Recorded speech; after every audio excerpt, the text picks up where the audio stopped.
Bonsoir à toutes et à tous, bienvenue à une nouvelle saison d'Angle Mort.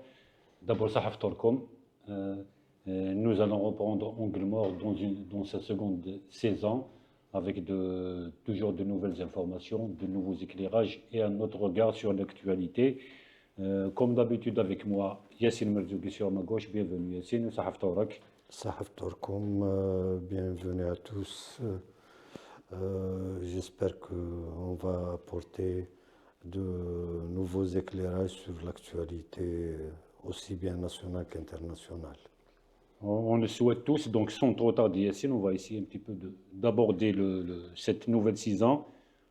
Yassine, cette information récemment, un match de football entre l'équipe de l'USM El Harrach et NB Ruisset a failli vraiment dégénérer. Donc il y avait beaucoup de blessés. Donc ce problème de violence dans les stades, donc ça fait des années qu'on en parle. Mais cette fois-ci, il y a du nouveau.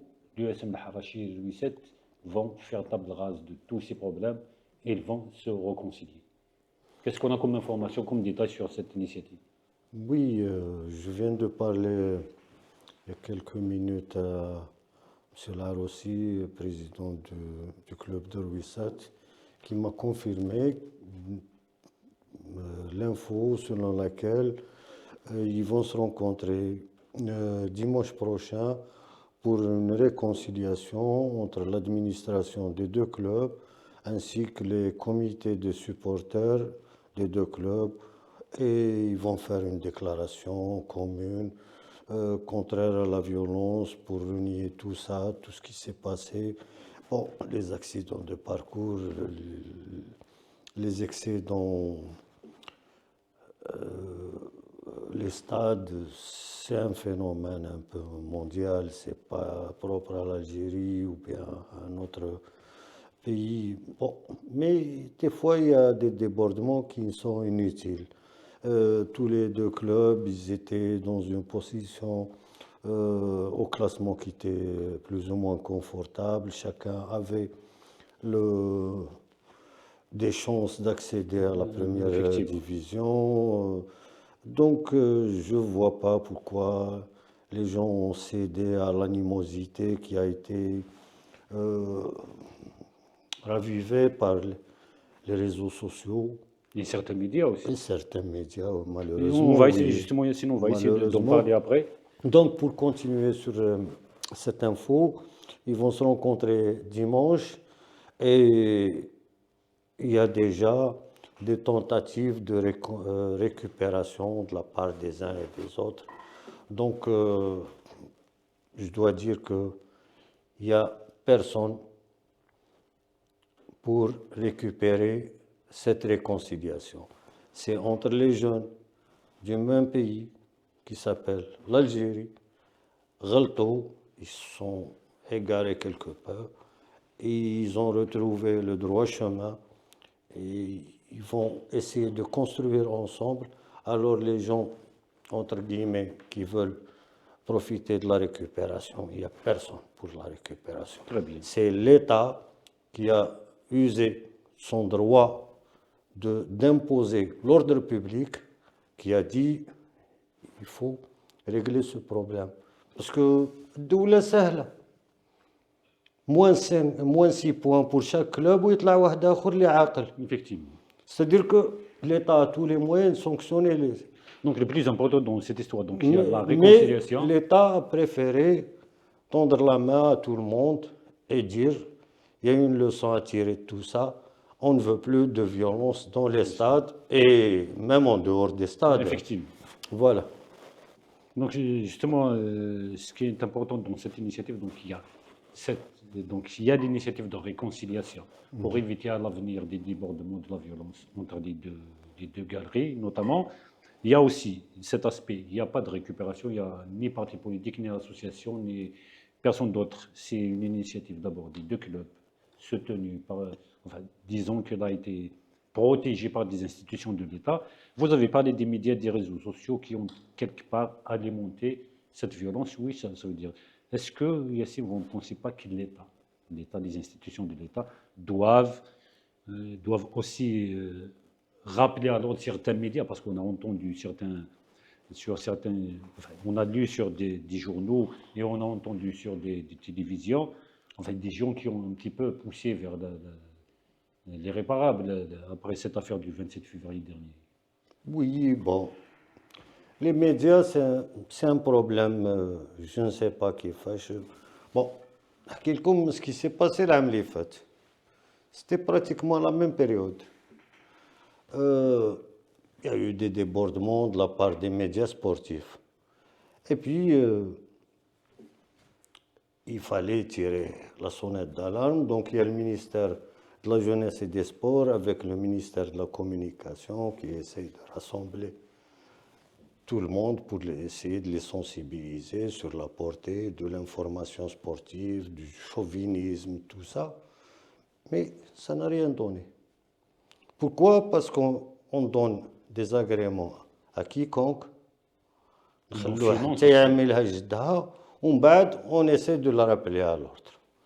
Donc, je ne sais pas, est-ce qu'il y a lieu de revoir les critères? Absolument. Les Il faut une critères autorité qui va... d'agrément, renforcer l'autorité. Bon, bien sûr, dans quelques temps, on va avoir le comité d'éthique pour les médias, la presse écrite, la presse électronique, les autorités de régulation et tout. Mais il faut être sévère dans tout ça. Oh, il y a un média qui appelle à la violence, c'est tout de même Pas vraisemblable. appeler à la violence, des fois, c'est le manque de formation. C'est-à-dire que tu trouves le même journaliste qui est dans un média et en même temps supporter d'un club. Donc, enfin, Enfin, c'est c'est un ça la situation. débat, mais j'espère que les gens prennent conscience de tout ça, parce qu'à la fin, c'est des enfants du pays qui payent la facture. Effectivement. Quand les gens s'affrontent, le journaliste ou là, le propriétaire du média, il est allongé dans Chez son lui. fauteuil chez lui, et il y a des jeunes Algériens qui s'affrontent pour rien. Absolument, Pour rien, absolument. ils se blessent, et Effectivement, il donc, y a aussi l'image et du les pays. mamans qui pleurent. Donc, il faut voir tout ça en face. Très bien. Merci Yassine. Donc, c'est la première partie de l'angle droit. On va essayer un petit peu d'aborder l'actualité de cette semaine. Elle était riche. Yassine, on commence par l'inauguration de la station de dessalement d'eau de mer de Cap-Ginette. Donc, elle est venue après Oran, Foucault et à Tarof. Et cette fois-ci, c'est la quatrième station, quatrième usine inaugurée par le président de la République à Cap-Ginette. Yassine, est-ce que tu peux nous rappeler un petit peu les capacités, ce projet, c'est quoi, etc., rapidement? Chouf, en définitive, sans rentrer dans les détails, bon, on va rentrer dans les détails plus loin. Durant les 30 dernières années, je dis bien les 30 dernières années, l'Algérie a toujours perdu les guerres de l'été. Les guerres de l'été, c'est quoi? C'est les feux de forêt.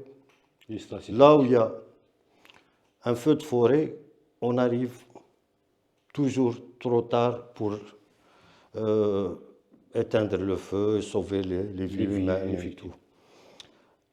Deuxième guerre de l'été, c'est la soif. Je crois que 2025 va marquer la fin de ces deux guerres. L'Algérie sort victorieuse. Yassine, on commence d'abord par par l'eau, Oui, le stress hydrique. oui, Un bad, c'est... je te poserai la question sur les feux de forêt. D'accord. D'ac- Bon, ça va ensemble. Donc, l'Algérie, avec cette station de Cap Gennat, boucle sa quatrième usine de dessalement d'eau de mer de quatrième génération. Parce que, quand même, il faut rappeler que l'Algérie a toujours utilisé le dessalement d'eau de mer depuis les années 80 pratiquement. Mais avec des petites quantités, 20 000, 30 000 des fois. Il ne faut pas oublier qu'en 64 déjà, 1964, l'usine Kamel, qui Arzew. L'usine de Sonatrach, Kamel, utilisait des salmons d'eau de Ah mer. bon, ça, c'est une nouvelle pour moi. Voilà. Ben, je ne savais Donc, pas. mais on est passé de génération en Mais génération. c'était marginal comme. Oui, surtout pour l'industrie. D'accord, ok. Donc, on est passé de technologie en technologie jusqu'à atteindre, cette fois-ci, la technologie d'osmose inverse. Inverse. Donc, c'est la dernière des technologies disponibles à travers le monde entier. Donc, les usines algériennes n'ont pas à rougir des technologies qu'ils utilisent, puisque c'est le Justement, on va aborder les deux top aspects. mondial. Et puis, en termes de quantité, on est à 1 200 000 mètres cubes jour, ce qui est l'équivalent d'1 milliard 200 millions de litres par jour. C'est énorme. Et on doit rappeler que durant ces 2 ans et demi, on a réalisé ces 4 stations et puis dans quelques semaines, la 5e station avec toujours 300 000 mètres cubes jour. Donc on va atteindre 1,5 million de, de mètres cubes par jour. Et au final, on doit rappeler que pendant 20 ans, avant cette opération, j'ai suivi toutes les réalisations en termes de dessalement. On a dépensé 7,2 milliards pour construire 11 stations. Pour produire à la fin, en 20 ans de construction, on a produit 1,5 million. Donc il y a eu beaucoup d'argent qui a été dilapidé, détourné, c'est sûr et certain. Mais à chaque Khalil la bande, il ne rate rien. Donc cette fois-ci, on produit 1,5 million, l'équivalent, avec seulement 2,4 milliards de dollars. Donc on a gagné 5 milliards. On a gagné pratiquement Un peu plus de 5 milliards. 5 milliards de dollars. Et puis cette fois-ci... Et qui vont servir probablement pour les prochaines, parce qu'il y aura... Oui, mais attends. Les anciennes stations de dessalement d'eau de mer, on ne les a pas construites et exploitées en effort propre. Oui. C'était avec des étrangers qui, chaque année, pompaient des sommes astronomiques qui partaient à l'étranger. Parce que dans les contrats entre les stations de dessalement d'eau de mer, c'est-à-dire AEC, algérienne, et l'Energy Company, donc AEC avec les centrales de dessalement d'eau de mer, avec l'ADE, c'était des contrats de type take or pay, c'est-à-dire je construis une usine de 400 000, je produis 400 000, si tu les prends, tu payes, si tu ne les prends pas, tu payes encore. Donc, c'est des sommes astronomiques que l'Algérie a dû payer pour s'offrir de l'eau douce pour les citoyens. Cette fois-ci, c'est les filiales de Sonatrach qui exploitent en effort propre ces stations de dessalement d'eau de mer. Donc, c'est l'État qui sort de l'argent d'une poche, qui le remet dans l'autre poche. Indépendamment de cet aspect, on a relevé par exemple un autre aspect. Donc, enfin, 2 autres aspects. Donc, on a l'installation. Donc, on a Oran, c'est l'ouest. On a Fouka, à Tipaza. Boumerdes, c'est pratiquement le centre du pays. On a Tarf et Bidjaya, c'est pratiquement l'est du pays. Donc, il y a une couverture pratiquement totale du littoral. Ça, c'est le premier aspect. Le deuxième aspect, c'est que tout ce qui a été réalisé par des Algériens. Qu'ils soient technologiques ou les génies civils, c'est des entreprises algériennes. Qu'est-ce qu'on peut dire là-dessus? Parce qu'on a remarqué que même le président de la République, lors des inaugurations, il a mis l'accent sur ça, ce qui est important aussi. Oui, aujourd'hui, tu prends les filiales de Sonatrach, SARPI, GTP, GCB, à un degré moindre. À GCB, il y a toujours des... tu prends l'ENAC, c'est des Considère entreprises. aussi Il faut rajouter aussi Considère les Canalisation. actions, oui. C'est des entreprises maintenant qui sont prêtes à soumissionner dans des projets à l'international. Ils ont acquis tellement d'expérience, de maîtrise. Maintenant, ils sont préparés pour, bon, pas participer dans des appels d'offres, dans le cadre des coopérations avec des pays africains, SARPI, GCB ou la n'importe quelle société pour construire des stations de dessalement d'eau de mer dans un pays d'Afrique avec des facilités bancaires. Et c'est comme ça qu'on construit.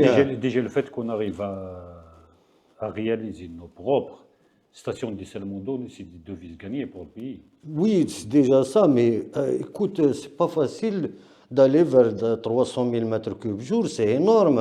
J'ai visité pratiquement Kamel. Enfin, moi, j'habite en face de la station de Foucault. Je connais Voilà, un petit peu. tu connais la première. Je connais la première, je connais la Sauf seconde. la différence entre la première En qui est termes de volume, en termes de 40 000 mètres cubes et l'autre de 300 000, tu vas constater qu'il y a quand même En plus, un chez nous, fossé énorme. chez nous, ils nous ont aménagé le front de mer, il est magnifique.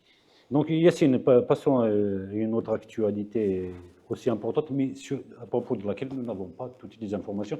Cette réunion consacrée aujourd'hui, enfin présidée par le président de la République, M. Abdelmajid Tebboune, sur le transport aérien. Qu'est-ce qu'on a comme information? Parce qu'on n'a pas eu de détails sur cette rencontre. Bon, c'est, comme l'explique la dépêche de l'APS, communiqué de la présidence, c'est une réunion d'évaluation pour voir où est-ce qu'on en est avec le transport aérien. C'est une activité en pleine mutation à travers le monde entier. Et il y a beaucoup de changements dans ce domaine et on se doit d'évaluer un peu la situation d'Air Algérie, de Tassili Airlines et voir comment intégrer les nouvelles compagnies nationales privées et éventuellement les compagnies, les multinationales.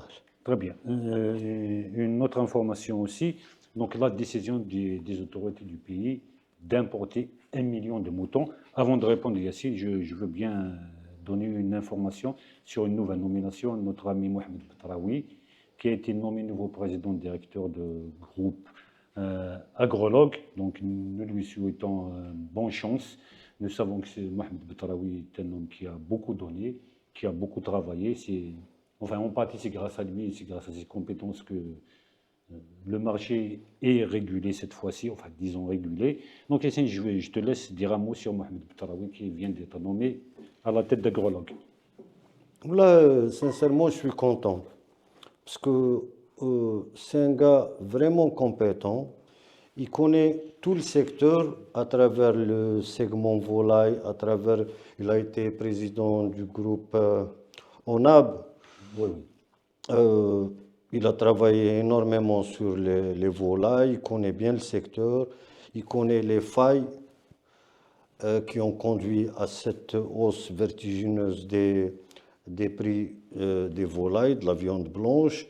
Je crois que si on lui laisse le temps, juste une année, il peut réguler le marché de façon à obtenir de bons prix sur le volaille.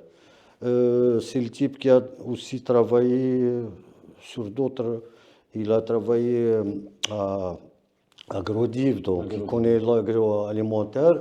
Et récemment, il a pris en charge SARPA. C'est un organisme de l'État qui est chargé de la régulation du marché pour essayer de mettre un frein à la spéculation et la hausse des prix. Donc c'est tout à fait En fait, disons, logique. agrologue, il a jumelé toutes les activités. Là où il a Ah travaillé, oui, agrologistique, c'est c'est quand même beaucoup d'entreprises regroupées dans un groupe agrologue. une Donc, force de frappe énorme pour l'État. donc c'est lui qui va importer les moutons. Oui, oui. Donc, juste une information, donc il y a le ministre des Transports, ministre des Transports Sayoud, qui a dit cet après-midi que 5 ports sont fin prêts pour recevoir les moutons importés. Yacine, une question par rapport aux importations. Quelle est la signification de cette importation sur le plan économique? Oui, c'est important. C'est des choix à faire. Nous, on a développé les dernières années une souche algérienne qui est formidable. C'est-à-dire, il fallait arbitrer. Est-ce qu'on va pousser les citoyens à user cette souche pour l'Aïd al-Adha ou bien importer Et préserver préserver cheptel le national. cheptel national avec la souche local. locale. L'État est en train de mettre les bouchées doubles pour essayer de développer ces souches locales parce que, par exemple, dans le volaille, on a perdu, nous n'avons plus de souches algériennes. Effectivement. On importe les œufs, on les couvre, On produit les poussins. ils produisent des poussins, on les élève et on les mange. Enfin, Donc, c'est bien de veiller à préserver le cheptel national et répondre à la demande, demande des puis l'Algérien, ماشي كيما les voisins, قال ما تعيدوش خليه الجزائري خليه يعيد يفرح وليداته. Quand même, c'est inné dans. C'est culturel aussi. C'est culturel au-delà de l'aspect religieux. C'est culturel aussi. الدراري صغار علاش تحرمهم؟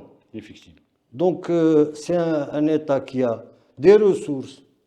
دراهم كاين، les ressources كاين، خلي الشعب يزهى، خليه يعيد. Et en même temps, on préserve notre souche qui fait partie du patrimoine national. Merci Yassine pour toutes ces explications. C'est la fin de notre première partie. Restez avec nous. Au deuxième partie, nous avons évoqué le dossier. À tout de suite.